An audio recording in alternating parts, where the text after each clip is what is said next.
I have yet to give a speech or have a meeting where somebody doesn't ask me the millennial question. What's the millennial question? Apparently, millennials as a generation, which is a group of people who were born approximately 1984 and after, are tough to manage. And they're accused of being entitled and narcissistic, and self-interested, unfocused, lazy. But entitled is the big one. And because they confound leadership so much, what's happening is leaders are asking the millennials, what do you want? And millennials are saying, we want to work in a place with purpose, love that. We want to make an impact, whatever that means. We want free food and beanbags. Somebody articulates some sort of purpose, there's lots of free food and there's beanbags, and yet for some reason, they're still not happy. And that's because they're missing, there's a missing piece. What I've learned is that I can break it down into 4 pieces, right? There are four things, 4 characteristics. One is parenting, the other one is technology, the third is impatience, and the fourth is environment. The generation that we call the millennials, too many of them grew up subject to, not my words, failed parenting strategies, where, for example, they were told that they were special all the time. They were told that they could have anything they want in life, just because they want it, right? They were told, some of them got into honors classes, not because they deserved it, but because their parents complained. And some of them got A's, not because they earned them, but because the teachers didn't want to deal with the parents. Some kids got participation medals. You got a medal for coming in last, right? Which the science we know is pretty clear, which is it devalues the medal and the reward for those who actually work hard. And it actually makes the person who comes in last feel embarrassed because they know they didn't deserve it. So it actually makes them feel worse, right? So you take this group of people and they graduate school and they get a job and they're thrust into the real world, and in an instant they find out they're not special, their moms can't get them a promotion, that you get nothing for coming in last, and by the way, you can't just have it because you want it, right? And in an instant, their entire self-image is shattered. And so you have an entire generation that's growing up with lower self-esteem than previous generations. The other problem, to compound it, is we're growing up in a Facebook, Instagram world. In other words, we're good at putting filters on things. We're good at showing people that life is amazing even though I'm depressed, right? And so everybody sounds tough, and everybody sounds like they got it all figured out. And the reality is there's very little toughness, and most people don't have it figured out. And so when the more senior people say, well, what should we do? They sound like, this is what you gotta do. And they have no clue. So you have an entire generation growing up with lower self-esteem than previous generations, right? Through no fault of their own, right? They were dealt a bad hand, right? Now let's add in technology. We know that engagement with social media and our cell phones releases a chemical called dopamine. That's why when you get a text, it feels good, right? So we've all had it where you're feeling a little bit down or feeling a bit lonely.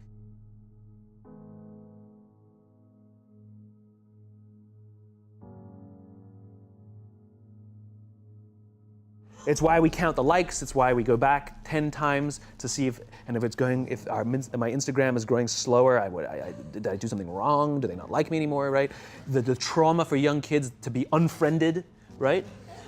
Because we know when you get it, you get a hit of dopamine, which feels good. It's why we like it. It's why we keep going back to it.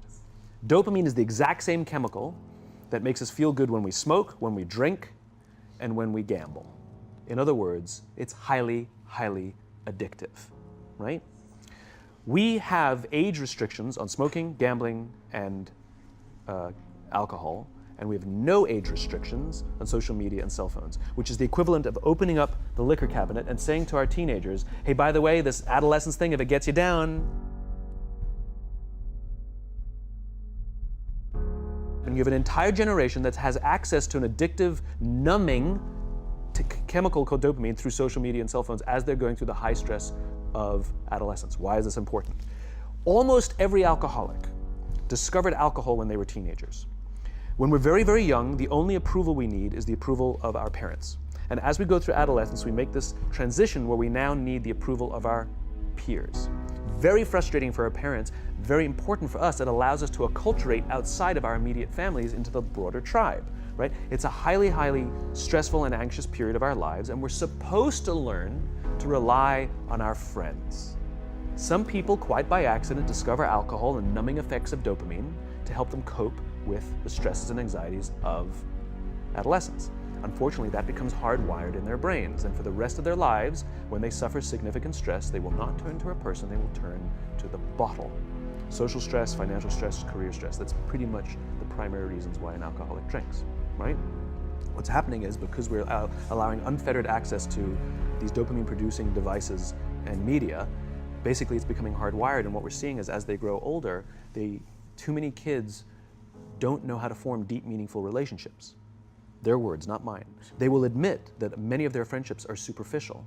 They will admit that their friends, that they don't count on their friends, they don't rely on their friends, they have fun with their friends, but they also know that their friends will cancel on them if something better comes along.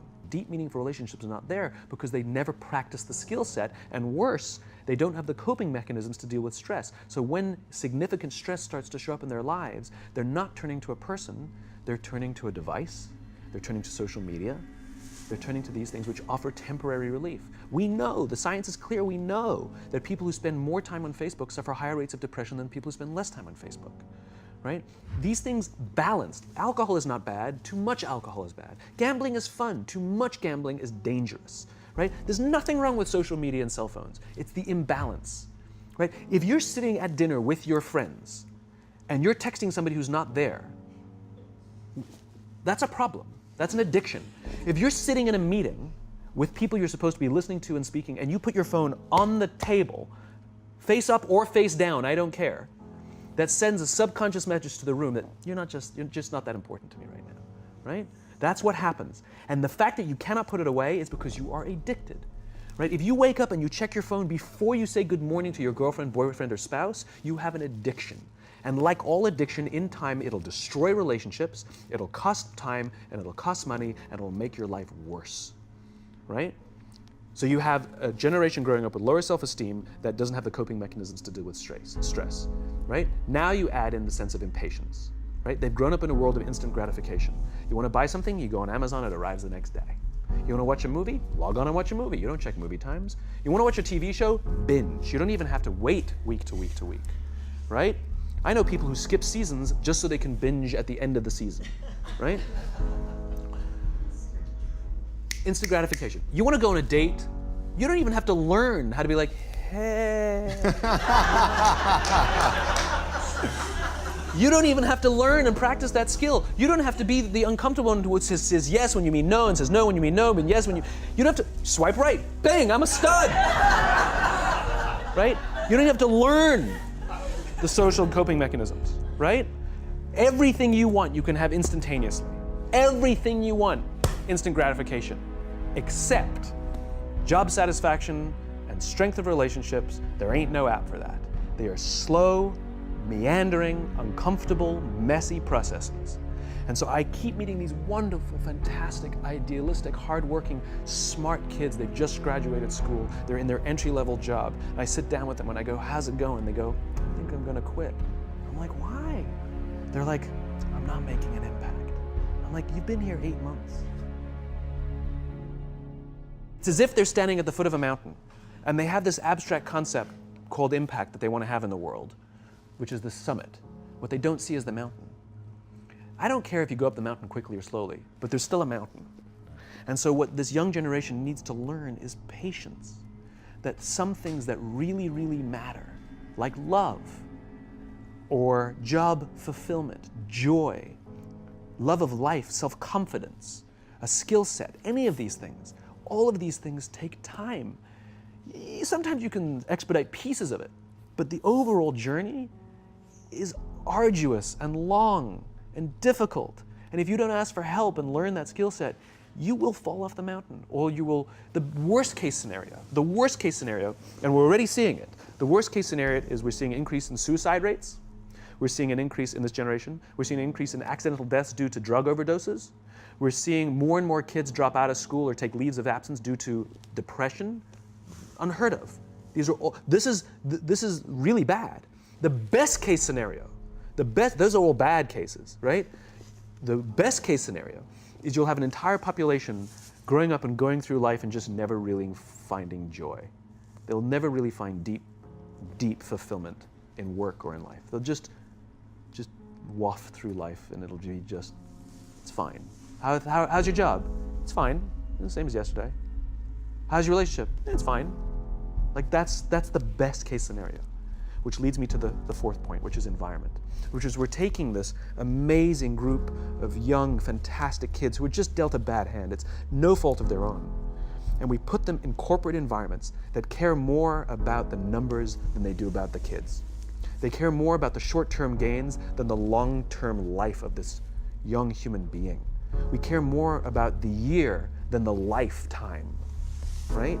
And so we are putting them in corporate environments that aren't helping them build their confidence, that aren't helping them learn the skills of cooperation, that aren't helping them overcome the challenges of a digital world and finding more balance, that isn't helping them overcome the need to have instant gratification and teach them the joys and impact and the fulfillment you get from working hard on something for a long time that cannot be done in a month or even in a year. And so we're thrusting to them in corporate environments, and the worst part about it is they think it's them. They blame themselves. They think it's them who can't deal. And so it makes it all worse. It's not. I'm here to tell them it's not them. It's the corporations, it's the corporate environments, it's the total lack of good leadership in our world today that is making them feel the way they do. They were dealt a bad hand, and I hate to say it, but it's the company's responsibility. Sucks to be you, like we have no choice, right? This is what we got, and I wish that society and their parents did a better job. They didn't. So we're getting them in our companies, and we now have to pick up the slack. We have to work extra hard to figure out the ways that we build their confidence. We have to work extra hard to find ways to teach them the social skills that they're missing out on. There should be no cell phones in conference rooms. None. Zero.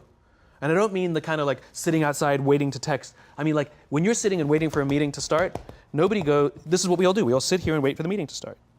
Meeting starting? Okay. And we start the meeting. No, that's not how relationships are formed. Remember we talked about it's the little things?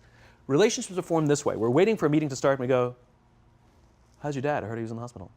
Oh, he's really good. Thanks for asking. He's actually at home now. Oh, I'm really glad. It was really amazing.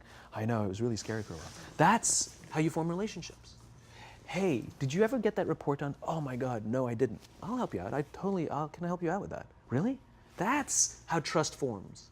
Trust doesn't form at an event in a day. Even bad times don't form trust immediately. It's the slow, steady consistency. And we have to create mechanisms where we allow for those little innocuous interactions to happen.